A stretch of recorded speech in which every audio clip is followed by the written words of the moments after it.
بسم اللہ الرحمن الرحیم نحمدہ ونصلی علی رسولہ الکریم قال النبی صلی اللہ تعالی علیہ وسلم من استطاع منکم الباءۃ فلیتزود فإنہ اغض للبصر واحسن للفرج او کما قال علیہ الصلاۃ والسلام، رواہ البخاری۔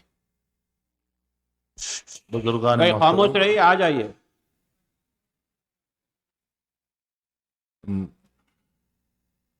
بزرگان محترم، میں تو صرف 2-4 منٹ سب سے پہلے میں مبارکبادی دیتا ہوں ہمارے آدم ماما جی کو کہ ان کے پوتے، چونکہ میرا ان سے گھریلو تعلق ہے اور ہمارے آدم ماما جی کے گھر میں سے خالہ اماں مرحوم علیہ الرحمہ، اللہ تعالیٰ ان کی قبر کو نور سے منور فرمائے، وہ ایک ماں کے درجے میں تھے۔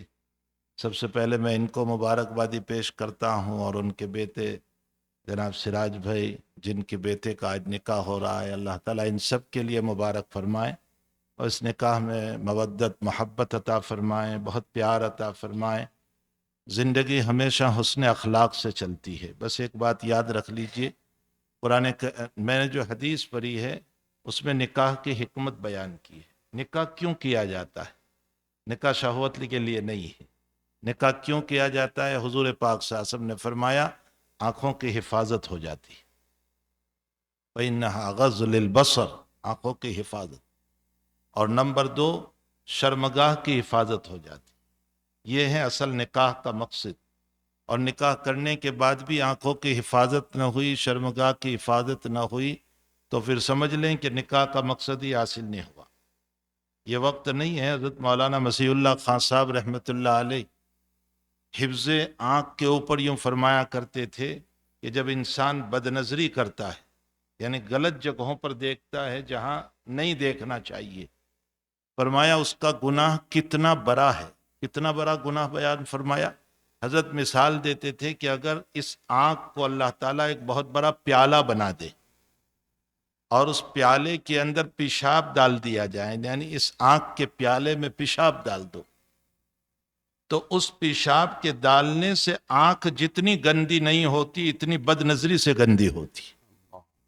یہ حضرت مولانا مسیح اللہ خان صاحب رحمۃ اللہ علیہ فرمایا کرتے، اپنے آنکھوں کی بہت حفاظت کرو، اپنے کانوں کی حفاظت کرو، اپنی زبان کی حفاظت کرو۔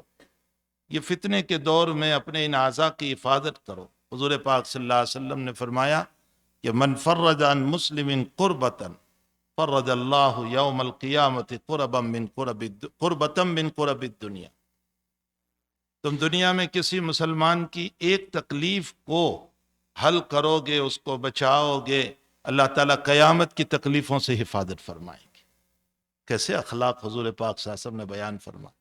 ومن ستر مسلما سترہ اللہ یوم القیامہ، اللہ کے نبی نے یوم القیامہ کی قید، تم نے کسی کے عیب پر پردہ ڈالا، اللہ قیامت کے دن ہمارے عیبوں پر پردہ ڈال دے گا۔ دنیا میں کسی کا عیب بیان کروں تو 100 آدمی جانیں گے، 200 جانیں گے، ارے چلو 2000 آدمیوں نے جان لیا، اس سے زیادہ 10,000 کو میرے عیب کا پتہ چل گیا، لیکن قیامت میں جب اللہ میرے عیب کو کھولنے پر آئے گا تو پوری امت کو پتہ چلے گا۔ اس لیے کہ یسمع من بعد کما یسمع من قرب، اللہ کی آواز دور والا جتنا سنے گا جتنا قریب والا سنے گا۔ اور سب سے بڑھ کر فضیحت اور رسوائی تو تب ہوگی جبکہ قیامت میں اللہ میرے عیب کو میرے نبی کے سامنے کھول دے گا۔ فرمایا تم نے کسی کے عیب پر پردہ ڈالا، اللہ تمہارے عیب پر قیامت میں پردہ ڈال دے۔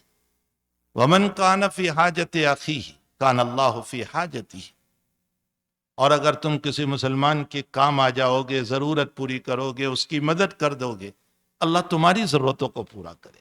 یہ اخلاق کی باتیں ہیں۔ زندگی اخلاق سے چلتی ہے، ہمیشہ حسن اخلاق۔ قیامت کے دن ترازو جب رکھی جائے گی نا، تو اللہ کے حبیب پاک صلی اللہ علیہ وسلم فرماتے ہیں کہ تمہارے ترازو کا وزن جب کم ہوگا تو اللہ کیا رکھے گا؟ نہ نماز ذکر کی، نہ روزہ ذکر کیا، نہ حج ذکر کیا، کچھ نہیں۔ کیا ذکر کیا؟ اللہ کے حبیب نے فرمایا تمہارے اچھے اخلاق سے تمہارے ترازو کو بھر دیا جائے گا۔ اچھے اخلاق۔ ابو الحسن لالکائی رحمۃ اللہ علیہ نے اس روایت کو نقل کیا ہے کہ حسن اخلاق سے اللہ تمہاری ترازو کو بھر دے گا۔ اس لیے حسن اخلاق والی زندگی، پیار محبت والی زندگی، اپنی آنکھوں کی حفاظت کرو، اپنے کانوں کی حفاظت کرو۔ حضرت مسیح الامت کی مجلس میں ہم بیٹھے ہوئے تھے، حضرت مولانا مسیح اللہ خان صاحب رحمۃ اللہ علیہ کی، حضرت نے فرمایا لوگ یوں کہتے ہیں کہ نہیں لوگ جو برائی کرتے ہیں نا تو میں تو ایک کان سے سن کر دوسرے کان سے نکال دیتا ہوں۔ حضرت نے فرمایا ایک کان سے سنا دوسرے سے نکالنے سے پہلے بیچ میں دل آ گیا ہے، وہاں ضبط ہو چکا ہے، اب تو کیا نکالے گا، کیا نکالے گا تو؟ وہ تو دل پر برائی آ گئی کسی کی، اور جو فرشتوں کو گناہ لکھنا تھا وہ لکھ لیا، اب کیا نکالے گا؟ فرمایا یہ بھی غلط ہے، کوئی کسی کی برائی کرنا شروع کرے فوراً بھائی بند کر دو، مجھے نہیں سننا ہے، مجھے جہنم میں نہیں جانا ہے، بس معاف کر دو مجھے۔ تو اس سے ہماری حفاظت ہو جاتی۔ تو آنکھوں کی حفاظت کرو، کانوں کی حفاظت کرو، زبان کی حفاظت کرو۔ اللہ تعالیٰ جل شانہ و من والہ آج کے اس نکاح کو بہت قبول فرمائے، ان میں مودت و محبت عطا فرمائے، جانبین سے پیار بھری زندگی عطا فرمائے، دونوں خاندانوں میں محبت نصیب فرمائے۔ وصلی اللہ علی النبی الکریم برحمتک یا رحمت۔